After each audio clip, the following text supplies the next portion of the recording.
Olá, amigos do Beco Nerd, tudo bem? Começando mais um episódio do Beco Nerd Podcast. Hoje estou com o meu co-host, Vitor Pinheiro, bem aqui na minha frente. Boa noite, galera. Também estamos com o Luan Fernando. Boa noite, pessoal. E com o Sinan aqui do meu lado. E aí, galera? Hoje, galerinha, vamos falar sobre jogos eletrônicos. Eu gostaria de passar para o meu co-host das sociais, esse novo podcast. E aí, galera, tudo bem? Hoje a gente vai falar um pouco sobre da trajetória, eu acho, dos RPG eletrônicos, no caso, culminando com o que a gente hoje. Esse ano foi um ano muito bom de RPG. Uma franquia nova, mas que tradição, né? Muitos paradigmas diferentes, né? RPGs que diferentes ganharam muito espaço, então eles bom para jogo, né? Acho que pagou. Então é isso, a gente vai falar um pouquinho o que a gente gostou, o que a gente não gostou e falar um pouquinho dessa evolução também. Bom, eu acho que a gente pode começar aí com grandes RPGs do ano. Vamos começar lá no início do ano falando de Zelda, né? Acho que Zelda é uma franquia que todo mundo ama. O Zelda passou por várias mudanças do lançamento até agora, né? Desde o Nintendinho ali, você RPG de troca de tela, TPS e tal. Depois foi pro 3D ali no Nintendo 64 com o Ocarina of Time e o Majora's Mask, que foram jogos fenomenais. A gente vai tocar nesse várias vezes, inclusive, que é um dos maiores jogos de todos os tempos. E agora a gente tem um jogo com muitas mecânicas diferentes, que é o Breath of the Wild, e agora esse ano a ação de Tears of the Kingdom. Eu acho que, assim, pra gente falar desse ano, eu acho que o Zelda Tears of the Kingdom tá aí para ser um dos melhores jogos do ano, né? Acho que é um grande potencial. Teve suas críticas aqui, muita gente falando que é um jogo que só mudaram a mecânica do mapa, mas não é bem assim. Gosto de combinar dispositivos, acho que foi uma ideia genial. Ainda manteve as questões físicas, né? De você jogar um ovo na água quente. Essas coisas, vidas relacionadas à física. A parte das dungeons, né? Agora você tem 3 níveis. Né? Você tem um nível no céu, né? A parte do céu para você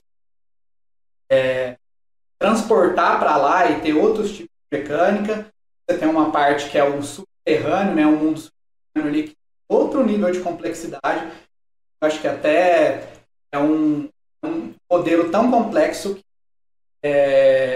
não é qualquer jogador de RPG que vai entender como funciona bem aquela parte do subterrâneo. E a parte principal, né? O nível principal ali da Terra é também legal também. Querem dar a opinião de vocês.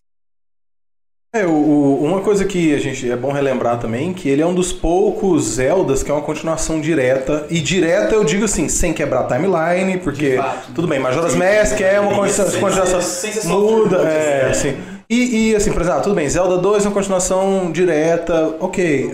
O Majora's Mask é assim, split timeline. Esse não, cara, acabou ali começa outro jogo. E na franquia isso tem um peso diferente. Especialmente porque, para muita gente, o Zelda, assim, apesar das histórias terem toda a conexão e etc., ele é um que você acabou um ali, já começa o outro e estende de uma forma... Acho que a gente viu isso poucas vezes.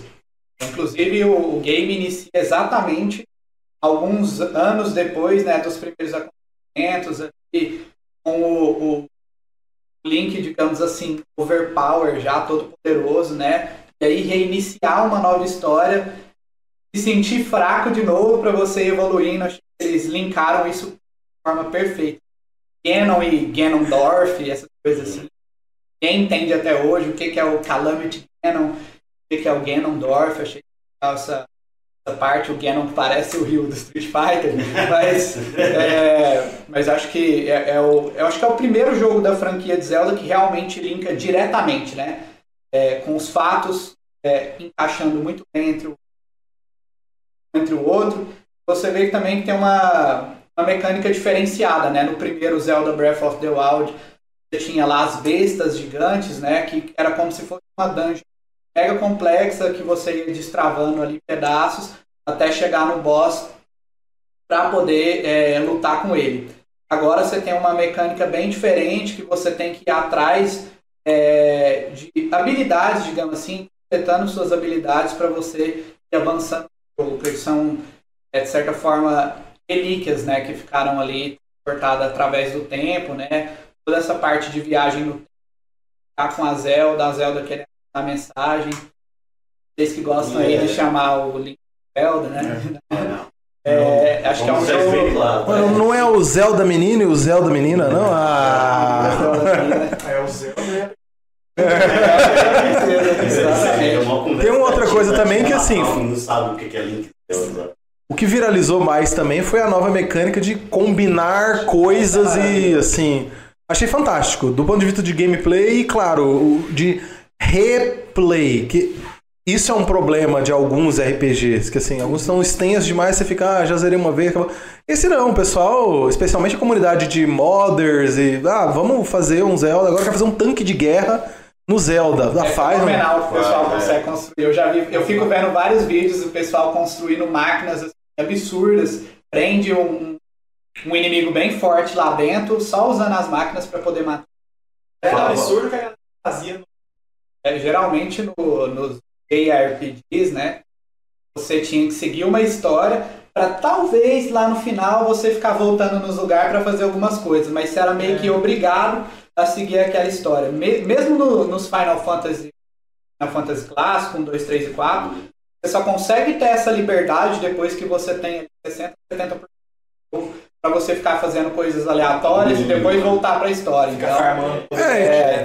E na verdade não é nenhuma liberdade, é mais só a possibilidade de explorar um mundo que tem, sei lá, 3, 4 cidades, assim. Exatamente. E aqui essas cidades elas não têm muita influência na história, vão te dar um equipamento melhor. É uma casinha que tem uma arma melhor, uma magia melhor, mas elas têm o mesmo modelo de cidade. É um lugar que você dormia, um lugar que você compra arma e um lugar que compra magia. Lá, alguma coisa, Pokémon, por exemplo. Sempre tem os Pokémon bebe muito dessa fonte de RPG japonês. A gente vai acabar puxando muito desse lado dos Zeldas clássicos. Eu falo assim que gente, por mais que o Ocarina of Time seja o melhor jogo do Zelda, o Link to the Past teve uma influência muito grande no Ocarina. Você pegar o Link to the Past é tão genial que você acha que você pegou lá as 3, 4 pedras e que acabou o jogo, você vai lutar com o Ganon, Ganondorf, já não lembro mais. E aí você vai lutar confunde bastante. Ganondorf. E aí você descobre que é aí que o jogo tem mais 70% dele pra você fazer, que tem mais 7 cristais que você está navegando entre partes temporais, passado e presente.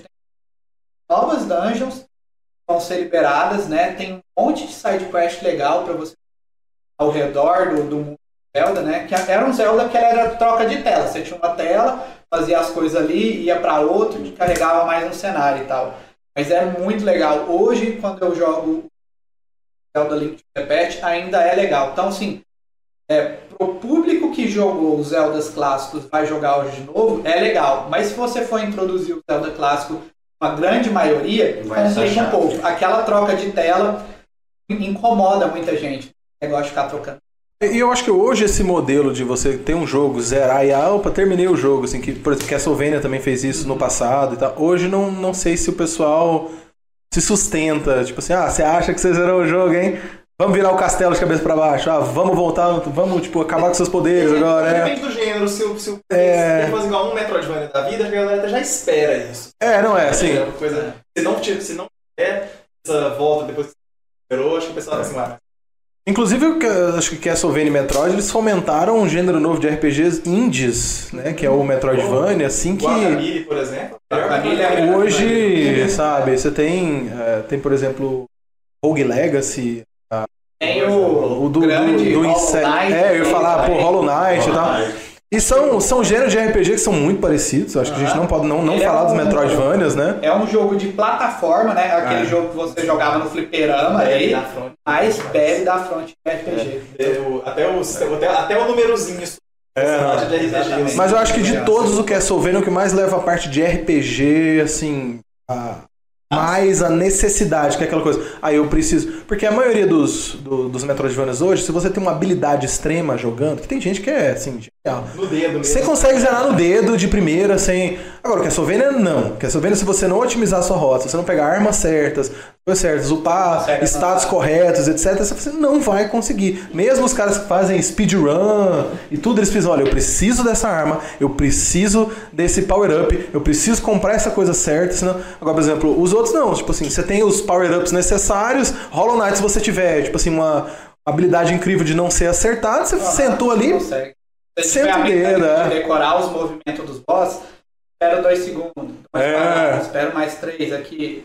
Quando ele fizer esse golpe, eu faço isso.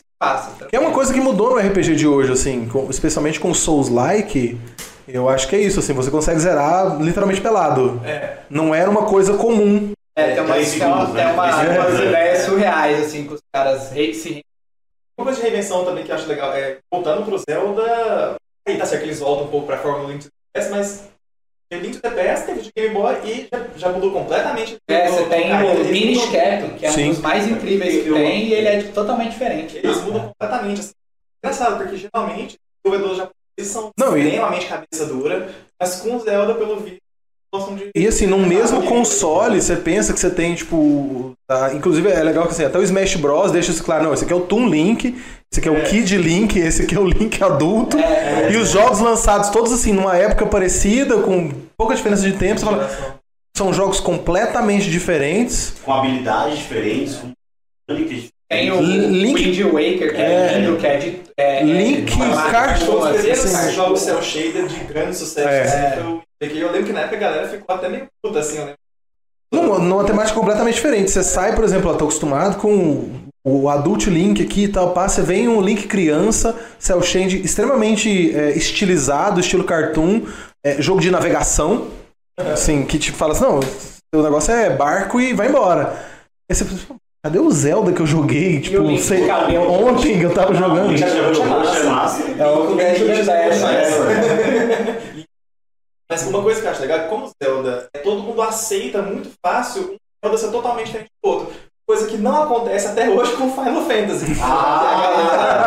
Chegando no Final Fantasy. A galera é viúva do 6 até hoje.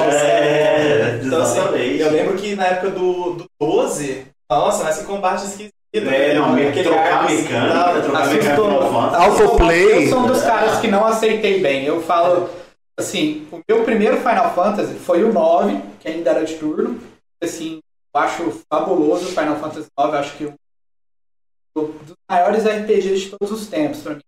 Ele só não tá acima de Chrono Trigger, mas assim, pelo fato de ter me marcado tanto e ter uma história tão comovente, uma mecânica muito legal, você combinar habilidades de personagem, uma série de coisas pra você fazer. Depois que você entra no mundo aberto de fato, né, que você pega a nave, uma série de coisas externas que você fazer. Que literalmente você chega no metade do jogo, você pega isso e tem mais. Sim. Você vê, não, tem mais metade. Não, tem mais um jogo inteiro. De fato, assim, mundo aberto de verdade, ele só vai acontecer inteiro a partir do final do terceiro disco. Você tinha que trocar de disco, eram 4 discos, né? A Square Enix fazia muito isso, colocar jogo em 4 discos, sabe? Porque os jogos eram bem grandes e tal. Mas de fato o mundo aberto só acontece no finalzinho do terceiro, 4º disco. Inclusive, se você não pegar a Octagon Rod no final do terceiro disco pro Vive, não vai ter as últimas magias elementais no quarto, tá? Aquelas de cura. Não, Firegal, essas só estão disponíveis no finalzinho do terceiro disco, já quase virando mesmo. E se você não pegar, você não consegue. Muita gente zera só. Nossa, tá difícil, cadê esse negócio? De pegar o summon do unicórnio, velho.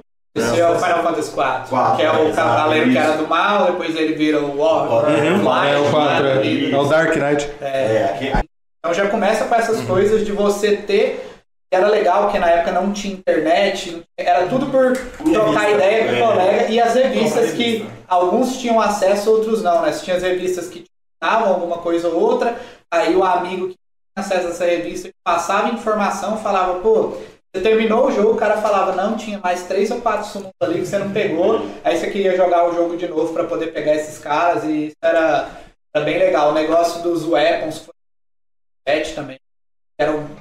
extremamente difíceis de matar e todo mundo ia saber mecânicas para poder matar esse boss, né? Então era muito legal essa parte de você ter jogado de um jeito, aí uma outra pessoa descobriu uma coisa diferente, ela te passa informação, voltar com o seu save ali para você jogar e dessa forma diferente, ver se chegava ao mesmo resultado. Tá? Legal. Um novo jogo para poder começar. Exatamente. Tinha coisas que se você passasse, você tinha que jogar de novo. Até um comentário ali, um parêntese do Final Fantasy IX, tem uma espada que ela não é a melhor, que chama Excalibur 2. Você só consegue pegar se você chegar no castelo final. 12 horas. 12 horas, né? Era 12 horas. E lembrando assim, que essas 12 horas de jogo, elas são extremamente otimizadas para você chegar. Eu tô falando assim, uma hora, se você for um speedrunner, você vai chegar com pouco, assim, obviamente speedrunner 0 em 8, uma coisa assim, não tenho certeza. Mas assim, não é assim, eu chego lá com metade desse tempo. Não, nós estamos falando assim, 70% desse tempo se você for muito bom. E não é o suficiente para seu pai. E uma vez que você chega em memória, que é o lugar do final do jogo, você não volta. Então, assim, ela é uma arma que se você... Então, assim, não existe platinar, vamos supor, 100% do jogo em uma run. Não dá tempo.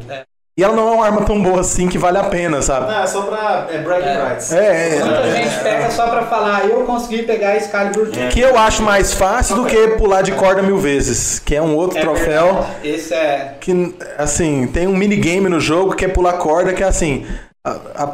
você tem que... É o time do botão. Ele muda ao decorrer de algumas vezes. 50 muda, 100 e tal. Aí ele para num... Só que aí o maior bragging rights é 1000 vezes, cara. É apertar um botão 1000 vezes. É tipo o Final Fantasy... É o 10 que você tem que desviar de relâmpago. O 10. É o 10. Desviar de relâmpago 100 vezes, assim, que ele dá um kill na tela e aí a tela brilha e logo depois, não é imediatamente, você tem que apertar um botão, desviar no relâmpago. Fiz isso, peguei a última arma lá. Lá insuportável. Meu Deus, eu não lembro de jogar no 10? O 10 da Yuna, do Tidus. Você pra pegar a última, uma das Ultimate Weapons, você precisa ir num lugar que tem relâmpagos o tempo inteiro. E é o que eu falei, é chato, que é assim, tem um time ali aleatório, aí a tela pisca branca, quando ela, tipo, piscou branco, vai vir, tipo, relâmpago, aí você vai tentar acertar, você tem que desviar. Aí você desvia, não lembro quantas vezes, aí você pega a arma, tem que ser seguidas. Errou, começa de novo. Vocês chegaram a jogar o... Ainda não. Cara, eu tô com o 16 lá e não joguei ainda. É um jogo que eu não... ele superou a expectativa de muita gente, mas eu não tenho como falar. Eu sei que a partir do 13 muda completamente o esquema, torna de fato realmente um RPG. Mais que o 12 tem. O 13 é um jogo que eu não gosto do primeiro 13, tava até com isso com... No primeiro 13 você fica... E o segundo eu já adoro, porque ele tem uma mecânica de capturar o monstro que você lutou para usar na batalha. Achei bem divertido, a história é bem legal, de você voltar no passado e ver o que aconteceu. Não, o segundo é o 13-2, o Lightning Returns é o terceiro, que é muito legal também a questão da aprendizagem de mecânicas a partir da roupa que você usa, sabe? Ele usa de ideias que já tinha nas Sphere Grids, nas pedrinhas que você colocava no 9, 8 você tinha o Summon, que você pegava as habilidades a partir do Summon que estava equipado. Esse é a partir da roupa. Mas ele é um RPG bem diferente. O 15 já é mais diferente ainda, só que o 15 eu não gosto da ideia dele de não poder usar os outros personagens. Eles tentaram fazer o 15 ficar legal, colocando umas DLC lá pra você jogar com os personagens separados. Lembrando que a gente pulou do 13 pro 15, porque o 13 foi o que abriu o primeiro Final Fantasy que abriu os jogos dentro de um universo. É o que eles chamam de Fábula Nova Crystallis. Então, assim, aí você tem o 13, todos os 13, o 15, Type 0 HD e tal, assim. Claro, existia o multiverso Final Fantasy VII com filmes e o jogo de PSP, mas o 15 foi, o 13 foi o que expandiu mais. Foi. Eu acho que o problema do 13 talvez seja da forma como eles tratam a Lightning, assim. Ela não é um protagonista tão legal quanto os outros anteriores.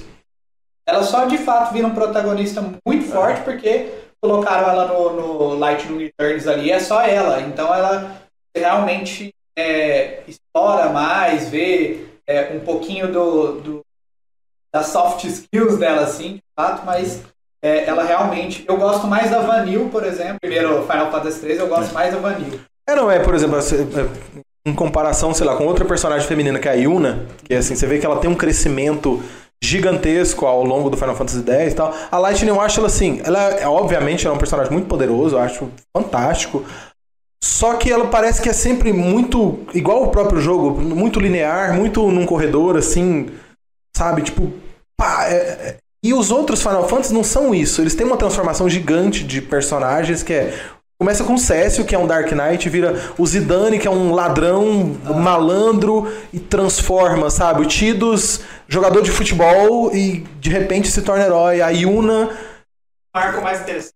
Os arcos são muito mais interessantes, no final das contas, assim. O crescimento do personagem é muito né? Ela já é um personagem grande, sabe? Assim, ela já começa... Começa já overpower. A gente tem um personagem muito foda também, no Final Fantasy VIII, que é a Rinoa, que é uma personagem que você vai aos pouquinhos descobrindo quem ela é, né? E ela tem um de um cachorrinho, né? Que dá a volta ao mundo, coisa muito louca lá. Eu lembro. E o Squall também, que é um personagem que vai sendo explorado aos poucos. O Zelda é um dos personagens muito legal no 8.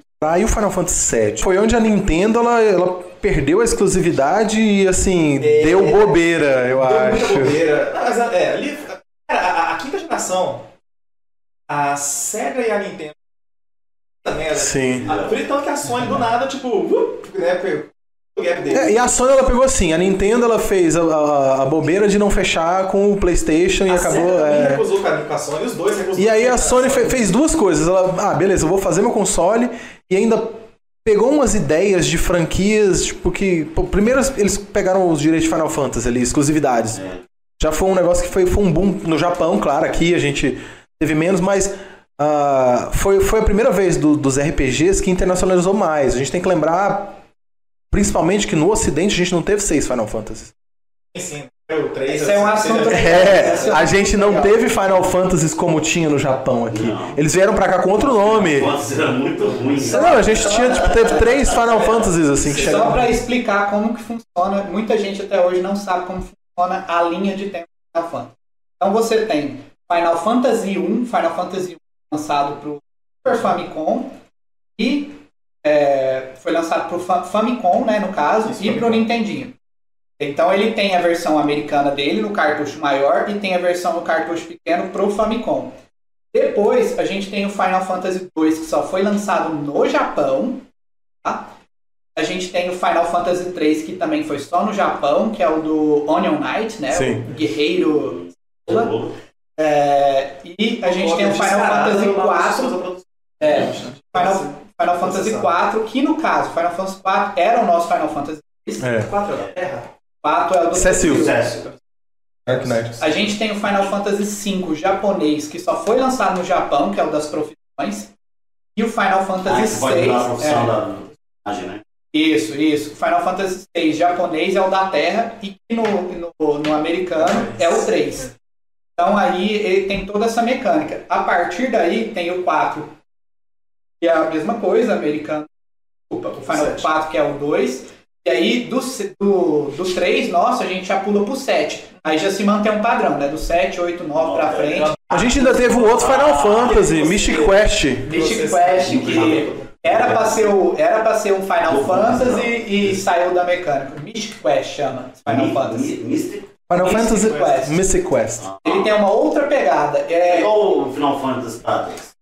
É uma outra pegada de Final Fantasy.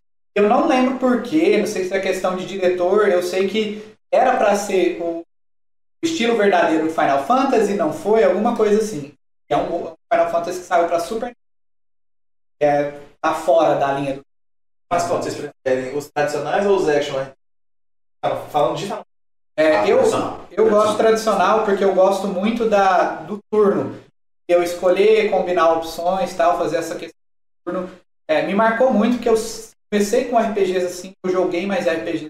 Então gosto muito de Final Fantasy, Suikoden, Legend of Mana, que a gente colocado aí. Esses são de fato JRPGs, né? Gosto mais.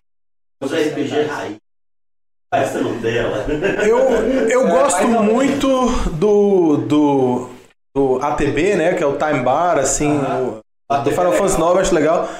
Mas tem algumas coisas que hoje têm sido implementadas, que, por exemplo, não ter a tela de load, ela quebra sua tela e tal. Isso eu acho legal. E o Final Fantasy XII faz uma coisa que, para alguns efeitos de quem gosta de jogar, mesmo quero level 99, completionistas, que é a automatização do seu gameplay. Você vai demorar ali sua meia hora, 40 minutos. Aquele farm chato ali, né? Mas aí você automatiza os personagens. Você vai andar, chegou no lugar... esse personagem vai atacar, esse aqui vai curar, as condicionais, literalmente programar o seu próprio personagem. Você tá tomando café, não, beleza, peguei o item que eu queria e tal. Eu acho isso legal, assim. Pra quem quer completar o jogo, é fantástico. Eu acho que tinha que ter mais essa opção nos RPGs de hoje. Você quer chegar no level 100? Porque normalmente você não precisa pra zerar. Então aqui tá uma gama de opções que você sentar... ler aqui, aprender, destravar, né? Que tinha isso também no Doce, você tinha que destravar a habilidade do... a árvore, né? Essa questão de árvore de habilidades é um assunto que ele surgiu nesses RPGs orientais, né? Então, é bem legal você poder evoluir o personagem, você poder combinar habilidades diferentes. Inclusive, é uma coisa bem legal no Final Fantasy VII que eu acho que impressionou o mundo, é a questão das matérias, né? Você não tem mais um Fire que ele funciona por si só. Você tem um Fire que ele pode combinar com uma outra skill e ficar mais poderoso, ou dobrar o ataque, um double ataque. Aí falta 2 Fires. Você tem um Fire, ele sozinho, você pode upar ele para um Fire 2, Fire 3, e depois acabou virando outros nomes, né? Ficou Fire... Blizzard Firaga. Bem legal. Nossa. Eu também chamo. Quando você tentava pegar a Firaga e fazia só o Fire mesmo. Aí o bicho morria no Firaga, só que não morria no Fire. Você fala, caramba, bicho. Notícia que eu acabei de fazer. É bem legal essa combinação. Eu acho que as matérias foi... Por isso que o Final Fantasy VII é muito marcante. Porque essa questão das matérias dá uma mecânica bem diferenciada, assim. Muito. Summons. Eidolon, etc. Os Summons ou Eidolon. Porque já tinha os antigões. Os Summons tem a partir do 4. O 4 já começa a ter Summons. Aí eles mudam de nome, assim, mas são basicamente são Espers, uma hora. É basicamente uma invocação de uma divindade. E assim, a gente tem umas divindades que elas aparecem mais do que outras. E a pior coisa do que é o sistema de som dele. Ser uma coisa totalmente aleatória. Ou na história. O pessoal ficou muito chateado, porque ela acontece num momento extremamente tenso ali, se você estiver precisando. Depois que você fica forte. Não, já aconteceu de eu estar matando. Tinha assim, e de repente, literalmente um deus, né? Tá matando esse coelhinho, não é? Qual é aquele que é um velho barbudo? Ramu. Do nada veio Ramu, destruiu tudo. Os 2 lagartinhos que eu tô matando. Mas é sem graça mesmo. Como eu posso falar? Os Summons, você vai ver que eles têm chamadas em vários Final Fantasy parecidas. Geralmente você sempre vai ter Shiva, Crit, Ramu, o Bahamut, que é o mais importante. E aí os outros aparecem de forma aleatória. O Odin acho que aparece bastante também. O Odin aparece bastante. O próprio Ramu ele aparece e não aparece em alguns, que ele é trocado, por exemplo, pela Final Fantasy X, que é uma zebra, né? O Odin sempre tem os carimbados, né? O Odin é um deles. Na verdade, o Final Fantasy ele faz muito bem essa referência a várias mitologias, assim, que são todos os deuses. O Ifrit é assim, e cada um vem de um lugar, assim, seja um deus da Mesopotâmia, sabe? Eles fazem essa mescla muito bem. O que você acha da troca do Chocô pela limousine de uma boy band, assim? Realmente é uma limousine de boy band. Você consegue voar com o cara. Depois que você consegue a habilidade de voar com o carro, você consegue ir lá naquela montanha, que é um monte de puzzle, é bem legal. Sair da estrada já é a melhor coisa. A estrada não é uma estrada de fato, ela é meio que impossível, você só consegue fazer direções possíveis ali, sabe? É muito limitado, coisa não é você vai dirigir à estrada. noite, você não consegue andar 5 metros. Vamos só contextualizar o pessoal, gente. É o 14 que tem um carro, tá? Assim, só... Não, 15. Desculpa. Desculpa, é o 15, que é uma boy band. O 16 é o Game of Thrones do Final Fantasy. E aí, eles foram mais moderninhos. E tradicionais, onde ele se passa, de ser uma fantasia zona europeia tradicional, né? Então eles avançaram numa coisa e foram mais conservadores em outra.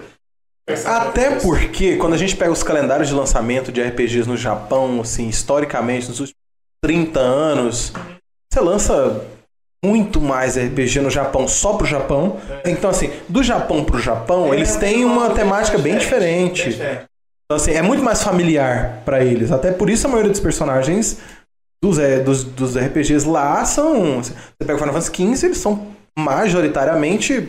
A estética do jogo é feita pro público japonês. Sim, quase todos são assim, mas é porque eles são lançados e a gente que... Eles não atender a América Latina. Não, e outra coisa... E se eles venderem só lá no Japão, já ganhou muito. Não, a gente demorou 2 gerações de console pra poder ter Final Fantasy aqui de fato. Então, assim...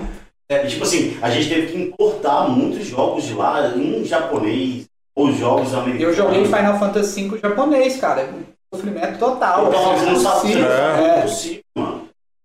Quem jogou Final Fantasy 3, eu não tive a oportunidade de jogar, era inacessível Final Fantasy 3 japonês do Neon Knight. Aí fizeram um remake pra mobile e pra PSP, se eu não me engano, fizeram um 3D dele pra galera poder entender o que é o mundo de Final Fantasy 3. Mas era inacessível. Hoje eu tenho um Final Fantasy 3 muito louco. Aquela coisa. 1, 2, 3, 4, 5, 6, né? O Beat Remaster lá, que daram a... Então, eu queria saber qual versão vocês basearam na versão original ou se foi baseado na versão paga, igual fizeram aquela patacada com o GT. Então, fizeram um lançamento de melhoria, né? HDzaram, assim, digamos, o 8 bits. Mas fizeram uma melhoria para PC primeiro. Tinha o Final Fantasy 3 só que eles eram vendidos separadamente. E agora pegaram e fizeram uma coletânea com 16 8 bits Master. Mas ficou bom os gráficos? Ficou legal, tá jogável. Os personagens você consegue ver o desenho da arte deles quando você vai conversar, em vez de ser só o texto, igual era antigamente, você vê a arte do personagem. Então você consegue imaginar melhor como era aquele personagem. Eu acho também eu acho que é um ponto importante essa coisa de trazer, porque assim, é mais legível, em especial dos JRPGs, que é um problema que acontece por causa desse mercado japonês, que a gente está perdendo muita coisa porque não existe em outras plataformas. Então, por exemplo, muitos JRPGs mobile que só foram lançados lá, quando você tem o serviço descontinuado, por falta de procura, não existe Internet Archive, não existe isso em lugar nenhum. Então, mesmo que tenha uma tentativa, mesmo tendo uma tentativa de remake, isso assim, já existir pra gente do Ocidente poder jogar, eu já aceito. Mesmo que não seja bom. É melhor ser ok, às vezes é medíocre, um remake, do que o que já aconteceu com alguns RPGs japoneses, que nunca vão chegar aqui. Sim, tem os Final Fantasy e esse é o problema. O 11 vai desligar, que desligaram os servidores esse ano. Porque assim, só lança no Japão, só lança às vezes para um serviço mobile, ou um serviço atrelado a outro que só foi pro Japão, não desligou o servidor, acabou, ninguém fez um remake, não tem interesse de remaster. Às vezes a empresa que era responsável fecha e tá onde não tá em lugar nenhum da internet e acabou, assim. Os japoneses viveram isso, a gente ouviu eles falarem, vê umas capturas de tela e pronto, assim. Então, para efeitos de dar continuidade e a gente ter acesso, eu às vezes prefiro um remake ok do que desaparecer no tempo igual foi. Assim, os caras estão jogando RPG no celular desde a década de 2000, assim. Fazendo tipo assim, se for um remake, faz tipo Baldur's Gate. Isso, eu queria puxar pra ele. Eu também. Pode. Mas antes, rapidinho, eu acho que tem um jogo também da Square Enix muito parecido com a Fantasy que perdeu no tempo, foi Star Ocean. Faz Star Ocean todo ano aí, acho que tem Star Ocean novo, mas é um público, ele é um RPG voltado para o público japonês. É só quem gosta muito de RPG, de JRPG, que vai jogar Star Ocean. Mas é um jogo extremamente incrível e eu vi algumas notícias que a Square Enix quer investir em remakes e investir mais nesses RPGs deles que não são tão importantes quanto Chrono Trigger, Chrono Cross, Final Fantasy e Kingdom Hearts. Star Ocean é um ótimo RPG e acabou ficando perdido. O Starfield você jogou, você tá jogando? Joguei, né? Cara, eu acho que prometeu mais que cumpriu, porque o Todd Howard é meio... Vamos lá, Assim, eu vou falar várias coisas sobre Starfield, porque veio com a promessa de ser um dos maiores jogos de todos. Ele é muito grandioso, ele abre leque de muita coisa. Já tem a Bethesda ali, que é super famosa pelo Skyrim, por vários Elden Scrolls, né, desde o primeiro. E a expectativa era muito alta. Então, muito game aí que veio para ser game do ano. Tem uma galera que tá muito ali pro lado do Zelda, uma galera que tá querendo botar Hogwarts. Então, eu acho que por trás disso rola uma... rola uma competição ali, galera querendo atacar muito a Bethesda, porque, querendo ou não, tem essas tretas de Microsoft e Sony, e tudo mais dessa defesa. A galera que não suporta loading, tipo assim, a gente que joga desde o começo do Play 1 ali, tem muito loading. Era pós SSD, a gente fica bem mal acostumado. Cara, mas eu penso assim, você, por exemplo, você não vai assistir um Sexta-feira 13 esperando outra coisa. Você não vai jogar um Todd Howard? Você não vai pra Bethesda querendo... assim, essas coisas fazem parte do que é o... Eles não vão mudar esse modelo. Eu acho que faz parte do modelo Bethesda. Você tem uma loading screen com um textinho ali embaixo que adiciona uma informação que você não faz diferença nisso. Você sabia que... Isso sabe, é o chão, você entrar no chão, é a parede ser de papel, entendeu? Assim... não fazia isso muito bem, mas assim... voltando a esse assunto, é muito complicado você carregar esse mundo aberto, porque cada sistema que você entra tem vários planetas e cada planeta é muito imenso. Então, cada área que você entra carrega milhares de itens e todos os itens você pode colocar no seu inventário. Desde um copo, tem copo descartável, uma garrafa de café, armas, balas, itens para você construir suas armas, para você construir itens. Então é muito grande, é impossível não ter vários loads, porque cada área é muita coisa que você pode acontecer, e por trás disso tem toda uma mecânica de RPG também, de levels, em cima, suas escolhas, tudo influencia, né, que é uma característica muito grande da Bethesda. Então, assim, resumindo, o Starfield ele é uma mistura de Skyrim com como que é o nome do... No Man's Sky? Não. O outro jogo da Bethesda lá, Super Fallout. Eu acho... Então ele é uma mistura ali dos dois e era impossível. O cara tá incomodado com load. Se você quer analisar a perfeição de uma história e possibilidades infinitas de exploração, analise o contexto ali. Para de olhar para mecânicas ali, um bugzinho, porque o cara atravessou a mão na parede, que isso acontece o tempo inteiro. Eu acho que God of War e Last of Us tem isso também, entendeu? Grandes jogos aí, grandes franquias. Eu acho que o que incomodou algumas pessoas, assim, muita gente, na verdade, e eu particularmente não acho que é aquela coisa. O pessoal quer uma coisa que ainda é inviável, que é assim, eu queria ir até o planeta Marte andando e chegar lá e ser o planeta Marte e tal. E o jogo... O No Man's Sky faz isso. Mas é diferente, não é o planeta Marte. No Man's Sky é um planeta aleatório com... Então, assim, ele usa outra forma de fazer o jogo e é assim, não tem a mesma diâmetro. E aquela coisa, o planeta ele é gigante, ele tem a parede invisível ali e tal, mas eu acho que tem que ter, não acho que você precise caminhar 30 minutos. Muito tiro no pé, que não foi prometido. Assim, primeiro, a empresa promete mais também, os caras falam, Cyberpunk tá aí, mas inclusive, quando começou a ter hype demais pelo Starfield, porque, gente, os jogadores não aprenderam a lição com Cyberpunk, espera o jogo sair. Sim. E eu acho que é assim, quem realmente quer passar 30 minutos vagando e descobrir que tem uma parede invisível, assim, poxa... E você já viu um time que gera essa... O jogo tem tanta coisa mais legal, por exemplo, uma coisa que o Starfield faz extremamente bem, você enfrentou um cara aqui agora e tal, não matou ele é um pirata espacial, vai embora. Daqui 2, 3, 4, 8 horas de gameplay, Voltei com os meus amigos, né, seu palhaço? Você achou que eu não ia fazer isso? Cara, isso é fantástico no jogo de exploração. Se você faz uma cagada lá de roubar, você pega os itens que tem pessoas e que são de outras pessoas de roubar, você vai num outro planeta lá na puta que pariu, chega nesse planeta, os caras da organização lá falam, ó, esse item aqui tá roubado lá do planeta tal. A gente, ou você vai preso com a gente agora, ou você paga uma multa milionária, que é difícil de ter lá, muito difícil. Ou senão, a gente vai te meter bala e você enfrenta a gente. Me lembra o sistema Nemesis of Mordor.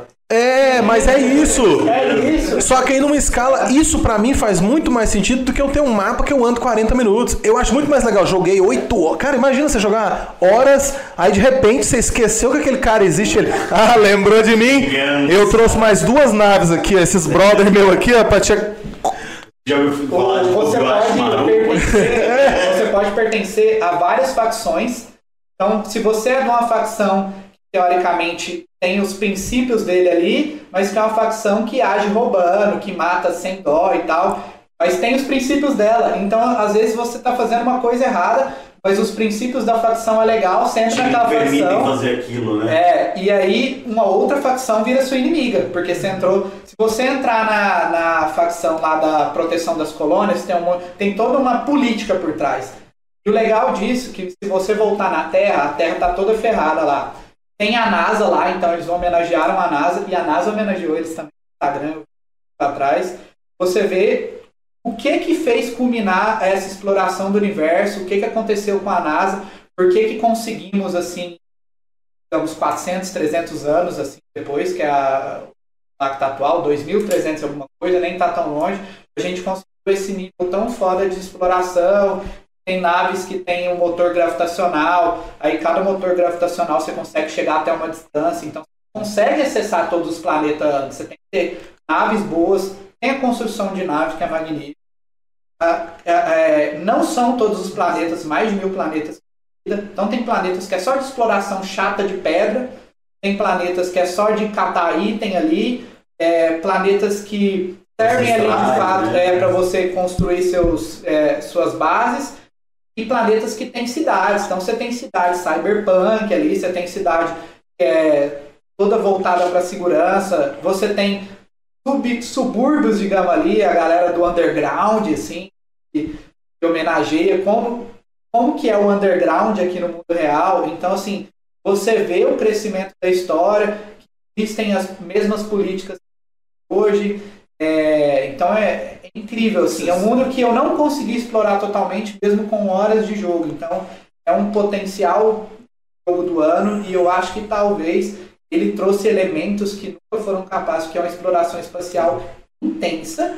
Cara, 1000 planetas. É incrível, não consigo. Né? São 1000 planetas. São 1000 planetas, não é geral. É uma coisa que num RPG não é tão antigo, que saiu o remaster, assim, que tem exploração espacial, mas é muito fraca, que é assim, que é talvez um dos meus favoritos, é Mass Effect.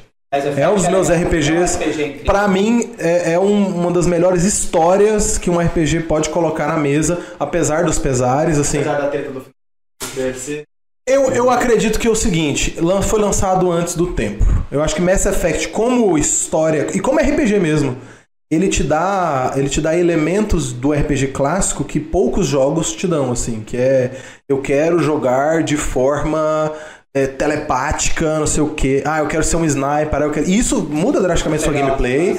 Muda, assim, aquela coisa, eu quero terminar com eu, fulano de tal, e o ciclano. E é da BioWare, né? É que a BioWare sempre foi essa questão da escolha. A BioWare tem muito o que eu vou defender do final de Mass Effect? Nunca foi sobre o final do jogo. Acho que as pessoas elas não entendem que toda a sua trajetória, desde o primeiro jogo, ela muda completamente a forma como você joga, a trajetória do personagem.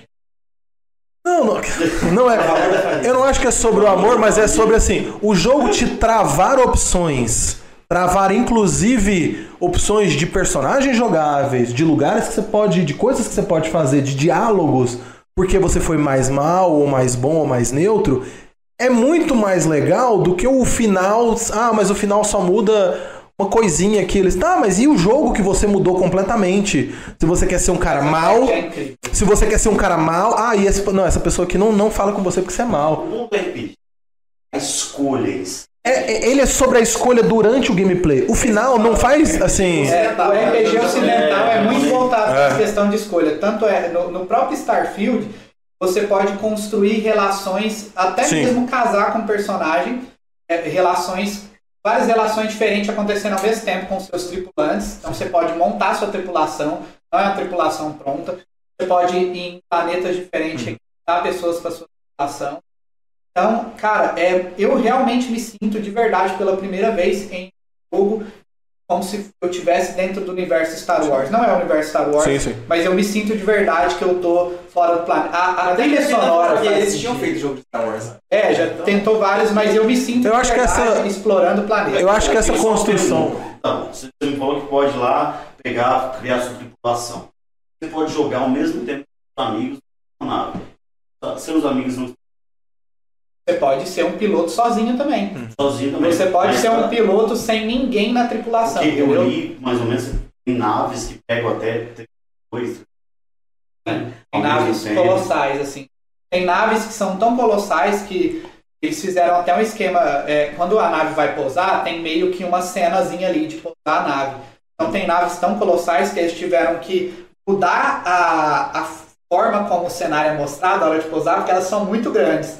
Então, mesmo se você escolher um ponto do planeta, que é uma montanha, que se você pousar lá vai explodir sua nave, eles organizam para ele pousar num local que dá para pousar. Então, assim, existem naves imensas e a possibilidade é gigantesca de combinação de nave. Você tem uma engenharia ali por trás. Se você não entender a engenharia e entender essa mecânica... Se você não jogou Kerbal Space Program... Você não precisa aprender a pilotar um avião igual aqueles Flight Simulator e tal, essas coisas assim.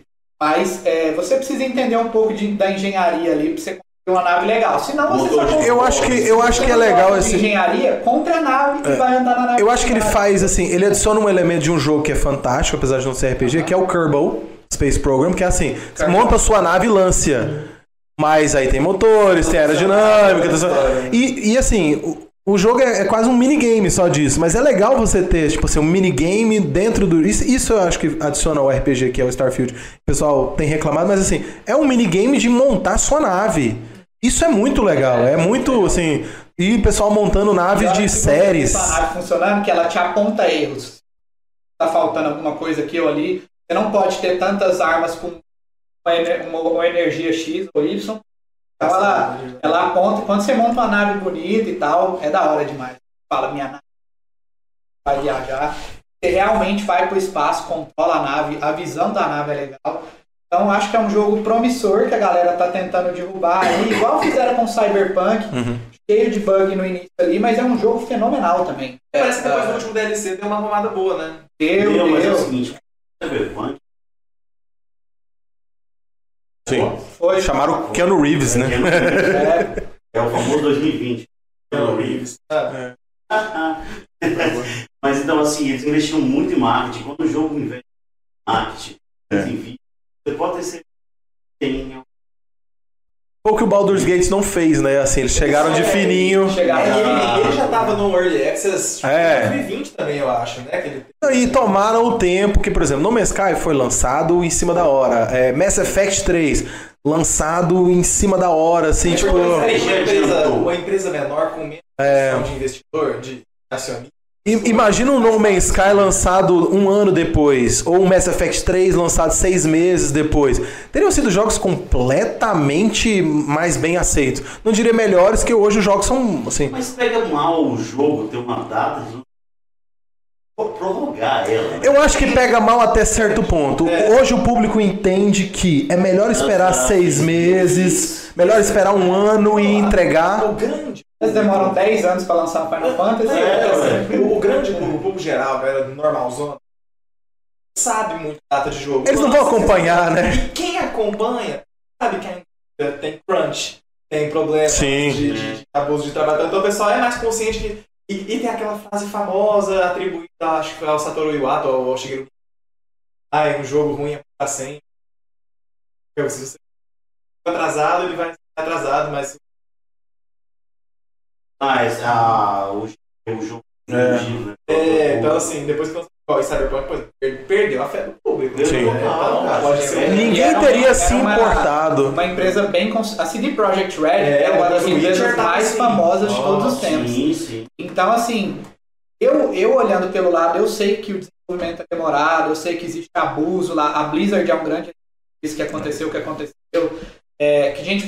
gente vai acabar tocando no assunto da Blizzard online e tal, mas é complicado entregar um jogo, Sim. nunca vai sair perfeito, eu entendo perfeitamente. E eu acho o Cyberpunk, eu não joguei no início, não joguei ele inteiro até agora, joguei só um pouco pra saber como é que é. Eu sei que eu vou jogar ele daqui 1 ano e tal, e vou adorar. Eu assisti um teste de um anime, cara, do Cyberpunk, fenomenal. Eu adoro a Akira, eu acho que a Akira, o anime, filme Akira, né, maiores de todos os tempos. E Cyberpunk traz bem essa pegada do Akira. Eu acho que não vale a pena criticar e destruir a CD Projekt Red por causa disso. Eu acho que hoje eu acho que hoje tem acontecido uma coisa, você falou de Blizzard, assim, a Blizzard tem muitos problemas. Admitidamente, ela é uma péssima empresa com os funcionários e tudo, mas hoje ela tem feito uma coisa que falhou pela forma como está sendo feita, mas que demonstra que os desenvolvedores estão mudando, que é assim, o Diablo 4. Eles têm lá o Campfire toda semana, que responde perguntas, e eles estão aceitando críticas, por mais que estejam errando na forma de implementar algumas coisas. Sim. Primeira temporada matou o jogo, eu joguei desde o... Um erro grande, mas tudo bem, não tinha como a gente saber. Mas o que tem que dar crédito aos desenvolvedores, assim, pelo menos do Diablo Imortal. Viram que fizeram uma cagada, aceitaram o erro e foram lá e lançaram o beta até hoje para PC. Ok. Diablo 4 teve todos os problemas, etc. Mas, de novo, aceitaram as críticas. Por mais que eles tenham feito coisas erradas. Eu acho que os desenvolvedores hoje estão escutando um pouco. Então acho que vale tentar dar crédito ao pessoal que, tipo assim, opa... Como hoje em dia eles podem consertar um jogo depois que lançou, fica mais fácil. E outra coisa, o que o Diablo 4 fez? Lançaram uma atualização que quebrou, assim, muita coisa. Sim, o pessoal reclamou demais. Eu detestei e tal. Caí no meio do jogo, eu tô lá numa batalha. Não, assim, problemas de balanceamento, de qualidade de vida, que os caras, 2 semanas depois, arrumaram. Eu falei assim, poxa, isso não aconteceria antes. Uma coisa que me incomoda o Diablo 4, eu acho que deveria mudar, era a questão de trazer aqueles itens que é só de temporada, que só pega quem joga temporada. Sim, aí você tem que esperar um tempão para depois da temporada o jogo ir de fato pro jogo original. Empresa Game as a Service para gerar fonte. Sim. A Blizzard, de certa forma, ela vive mais do MMO, de fato. Assim, sim.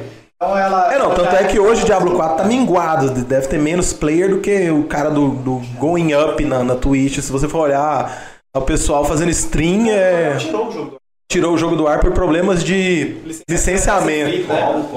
Going Up é um jogo que o cara vai subir infinitamente da forma assim, né? Só que parece que ela tem problema com essa dos outros. Sim. O cara nem tentou, assim, ele nem queria fama, nem sucesso. Ele lançou um jogo... tipo o Flappy Bird, um jogo... o Flappy Bird aí. Inclusive, quem tem o mobile com Flappy Bird instalado, os caras pagam uma grana por isso. Só de informação aí. Quem tem Flappy Bird instalado, vale uma grana. Leiloe seu celular. O PS4 com PT? Eu nunca joguei o PT do meu PS4. Tá lá, nem jogo. Eu não cheguei a jogar o PT. Vou te colocar pra jogar, é medonho. Então nós já vamos conversar depois. Gente, teria sido um jogo ótimo, teria sido um jogo bom. Sim, é um Silent Hill de verdade. Mas eu acho que o vídeo do entregador dos Correios ficou bom, cara. O jogo que é um RPG diferente, tem uma pegada assim, Kojima, né, cara? Quem não tá preparado pra entender o Kojima, entender Metal Gear, que dependendo do computador que vai jogar, experiência diferente. Quem não está preparado para entender o Kojima não vai conseguir jogar o Death Stranding. Death Stranding é uma... O Kojima gosta de experimentar ideias assim malucas. Então, essa é a cabeça. Quem não está preparado para entender o Death Stranding, eu mesmo me assustei um pouquinho na idade ali. Não vai conseguir jogar, porque ele é um pouco maçante e é para ser assim. Entendeu? Mas eu acho que ele é um jogo catártico. Quando você tá no meio do nada e desviou de um, sabe... Aí começa a tocar uma trilha sonora que é legal, a ambiência do jogo é interessante. O Kojima, ele tinha que... Ele quer fazer cinematográfico. Não, Metal Gear é uma experiência cinematográfica. Sim. Que ninguém entende até jogar todos várias vezes e ver um vídeo no YouTube, assim. Falando de... Metal Gear... Solid 1 não, Metal Gear 1, né? De MSX, que eu peguei até agora. Um outro RPG, que é um gênero de RPG, que é o RPG de tiro, que funcionou bem também, que eu acho que fez bem depois que você zera todos, assim. E podia ter caído mais na graça do povo, foi BioShock. BioShock é um mundo fantasioso, gigantesco, muito bonito, por sinal. Assim, terminou por cima, né, assim. 2 e 3, tipo... Bom. Não, mas o negócio do BioShock é aquela coisa... ele só faz sentido se você joga todos os jogos e assim, entendendo e prestando atenção nos áudios que estão por trás, na ideia de tudo que está acontecendo. É um mundo que você precisa compreender multiversos e assim, ter aquela noção que ele não vai te parar e explicar. Tem que fazer uma tarefa de casa. Mecânica quântica. E depois que você zera a segunda DLC do terceiro jogo, aí é que cai sua ficha de fato, assim, de como que todos estão conectados, a forma como funciona. Um pouquinho mais fácil. Não, mas eu acho que é isso, assim. BioShock e Kingdom Hearts é um jogo que se você não joga a totalidade deles, prestando muita atenção e tipo assim, se foram lançados, se você não tá lembrado do que aconteceu no último, você não vai entender mesmo. Alguém aqui matou o Sephiroth no Kingdom Hearts 2? Eu não consegui e não vou tentar mais. Eu não quero esse tento mais esse ano. Mas o Sephiroth de qual filme? 7. Talvez 7. Ele é o mais famoso, não é? Ele é o anti-herói ali. Na verdade, ele incompreendido. É o mais famoso, assim. Acho que depois vem o Kefka, né? Acho que o Kefka é mais famoso ainda. Eu acho o Kefka melhor vilão do que o Sephiroth. Por quê? Famoso por famoso, o Sephiroth é bem mais. Então, mas é porque o Sephiroth foi o primeiro que veio pro ocidente, etc. Quem tá no Smash Entendi. Quem tá no Smash Ele é muito imponente também. Poxa, o Waluigi. Gigantesco, uma espada desse tamanho. Mas assim, como vilão, eu acho que...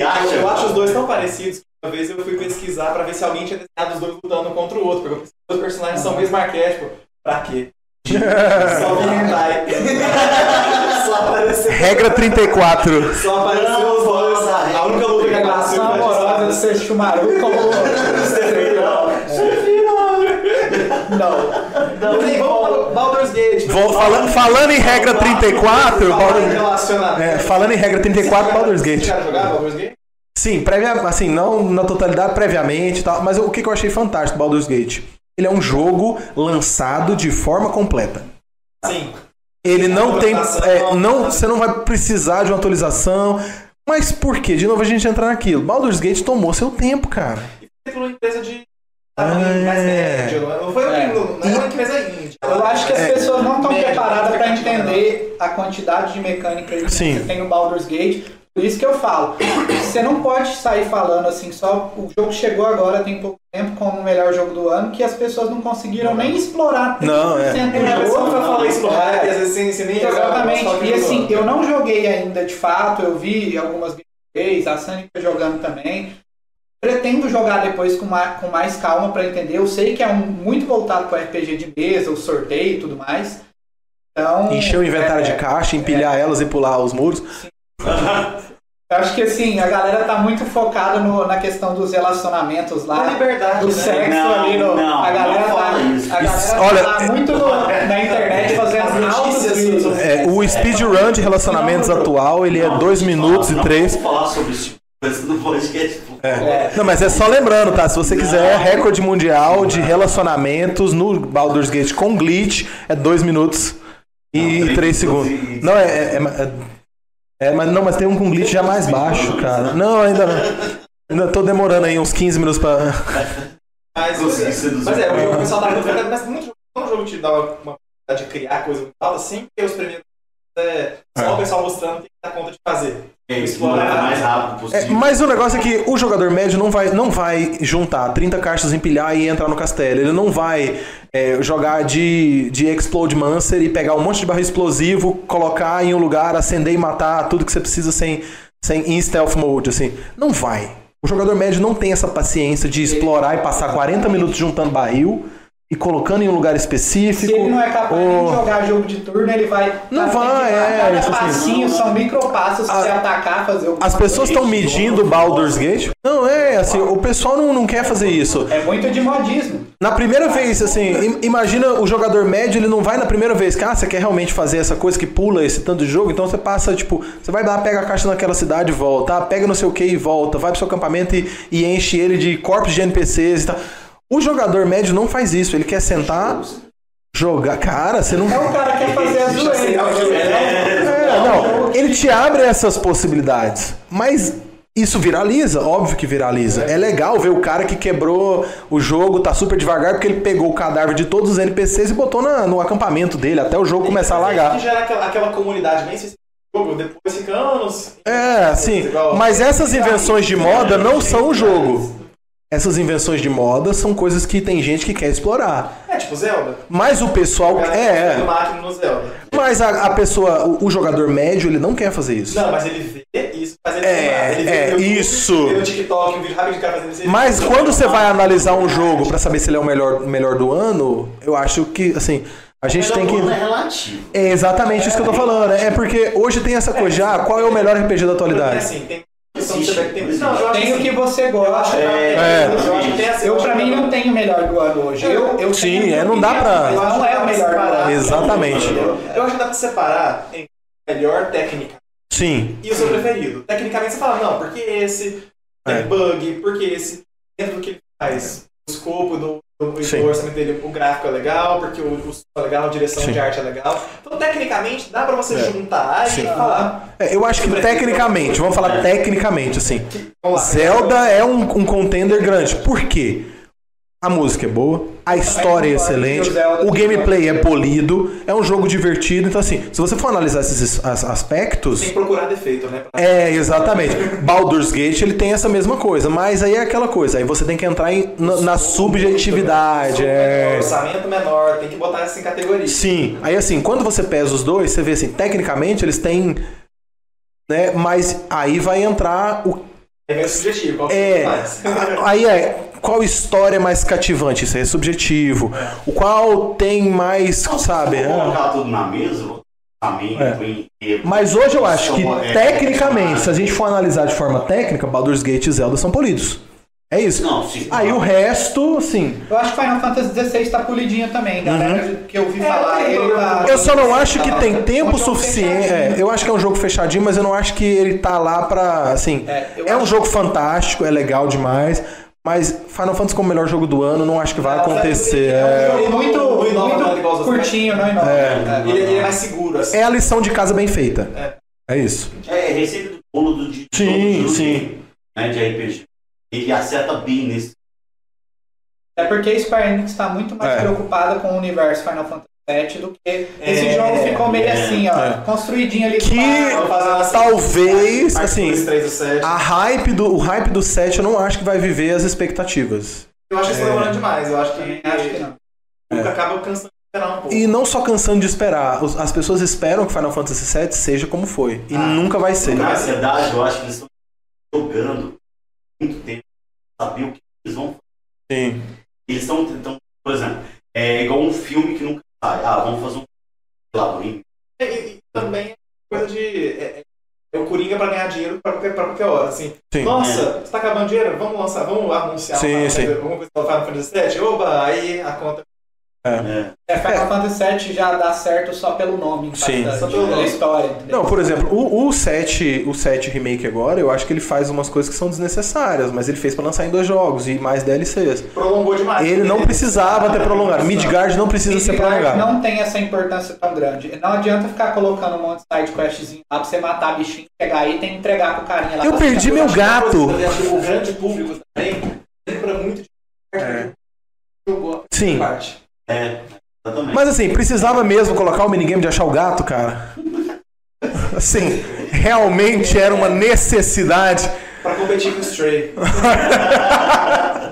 Falando nisso, Stray é um jogo de história. Eu não dou conta de jogar com a minha cachorra em casa. Ela não entendi. O Stray pra mim tem uma pegada meio Little Nightmares. Acho que é um jogo legal, mas é um outro estilo de... Joga o jogo do... É uma plataforma, assim. Cara, se você sentar, assim, eu 6 horas, 3 dias, eu terminei o jogo. Joguei 2 horas por dia, e assim, 80% do jogo, eu falei assim, beleza, vou revisitar, mas é muito rápido e fácil. Bom, pelo nosso tempo, eu acho que a gente pode passar pela nossa... Sim. Jogo RPG do ano. Então, cara, RPG do ano pra mim, Zelda Tears of the Kingdom. E depois, fala cada um seu. Qual que vocês mandam? Cara, pra mim também do ano, historicamente, é Zelda, assim... Acho que o Baldur's Gate tem chance? Tem. Mas a indústria... Existe essa leniência pro lado do, sabe... Tantos Zelda já ganharam, o pessoal... Existe essa preferência. Não, preferência mesmo. Preferência mesmo. Assim, é muito mais bem estabelecida. Starfield ganharia, mas o público que vota ali não está preparado para entender Starfield ainda. Como sou um fã de jornadas, comando a foto. Cara, Starfield, velho. Mas eu acho que Zelda por pouca margem. Zelda por pouca margem pela questão história. Vou ficar muito feliz, inclusive. Eu acho que tem um deles, mas eu acho que o impacto na... Eu acho que o Baldur's Gate passa uma mensagem mais interessante e dá um alerta para os desenvolvedores. Assim, tá vendo o que dá para fazer com isso? Que vai vender pra caramba? Eu acho que a margem de lucro dele vai acabar sendo muito alta. Mas eu acho que o que dificulta ele a ganhar o jogo do ano é mais aquela coisa da história, que Baldur's Gate é a sua história. Então assim, ele te dá... Zelda não. Zelda é uma história fantástica e isso pesa muito. Zelda pesa muito por causa da história que é sempre bem feita. É um jogo que tem assim, obviamente Baldur's Gate é muito bom, mas você tá fazendo a sua história, isso assim... Quando o pessoal for premiar, tipo, o Game Awards lá e tal, provavelmente acho que vão dar pro Zelda mesmo. Mas aí ele ganharia de indie, por exemplo. Mas eu acho que assim, revelação. Eu acho que o impacto na indústria do Baldur's Gate é mais surpresa. Fez mais do que prometeu. Sim. Mas é isso, é Zelda, gente. Lógico que você tem feito. O Baldur's Gate acho que foi mais surpresa, assim. Eu acho que a galera que desenvolve, que o jogo, vai ficar de assim, caralho, olha o que assim, tirou a gente. Pô, o Baldur's Gate tá fazendo Final Fantasy 16. Não, uma fração do orçamento. Por exemplo, Zelda tinha um orçamento. Eu acho que o impacto na indústria acaba sendo maior por causa disso. Quando o pessoal vê esses grandes histórias de sucesso. Comparar o orçamento dos dois games, obviamente Zelda é bem maior, bem mais desenvolvido, bem programado. A fórmula dele tá ali muito bem feita também. A galera gosta muito daqueles personagens. Só a equipe de programador do Zelda deve ser mais...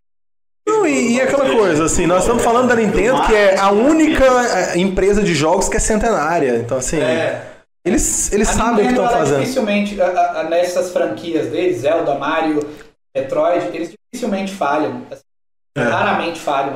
E até quando falham, que foi, assim, até quando falham, que Pokémon Scarlet Violet é um RPG que tecnicamente é falho. Ele tinha que... E tá quebrando recordes. Sabe? Eu não comprei não, resolvi voltar com a minha carteira. Eu acho que não adianta a galera reclamar e... exatamente. Não, assim, a Nintendo é isso. Ela lança um, sabe... O Pokémon... Poder da marca. Não, um Pokémon a cada mês, se ele pudesse. Não, e assim, Pokémon Scarlet Violet é um jogo que não é tecnicamente bem feito. Sim, ela errou tudo, assim. E mesmo assim, quebrou recorde de venda. Bom, vamos fazer as considerações finais, depois do episódio de Big Nerd. Vitor Pinheiro, como que a gente pode contar? Tenho só 3 Instagrams, que é o Vitor CN Pinheiro, Vitor.collection, pra ter minha coleção. E Quebra Pau Nights no YouTube, no Instagram, no Twitter, falar de jogo de luta. Luan? Cara, eu tô como Luan com 2 N's, _ Ferson no Instagram. É um Instagram pessoal que não tem de games, nada. Hein? E o de unboxing. A gente tem mais uma ficha ali. A pessoa não tem muito tempo, mas estamos expondo digamos, a história dos games, né?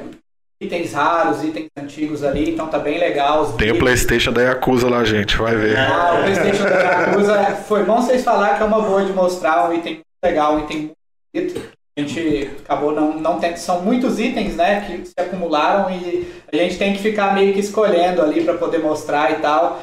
A gente tem a edição Final Fantasy XVI, chegou recentemente, pretende mostrar na semana que vem, é lindo. Tem o Ifrit com a Fênix ali, lutando. Tem um item que parece uma tigelinha de shoyu, sei lá, de metal, muito legal. Cara, é muito Falando em edição especial, a do Starfield, né, cara? Achei maravilhosa. Assim, deu vontade de comprar. Não tô conseguindo, tá uma briga assim no mundo inteiro pra conseguir essa edição. Tá difícil de trazer pra cá. Quem mora nos Estados Unidos tá mais acessível, mas vamos lutando que uma hora é linda. Tem uma maleta, um relógio, bem legal. Sinan Props, impressão 3D e... impressão 3D e cosplays aí. Tem coisas legais lá, se vocês quiserem ver. Sinan _ Props.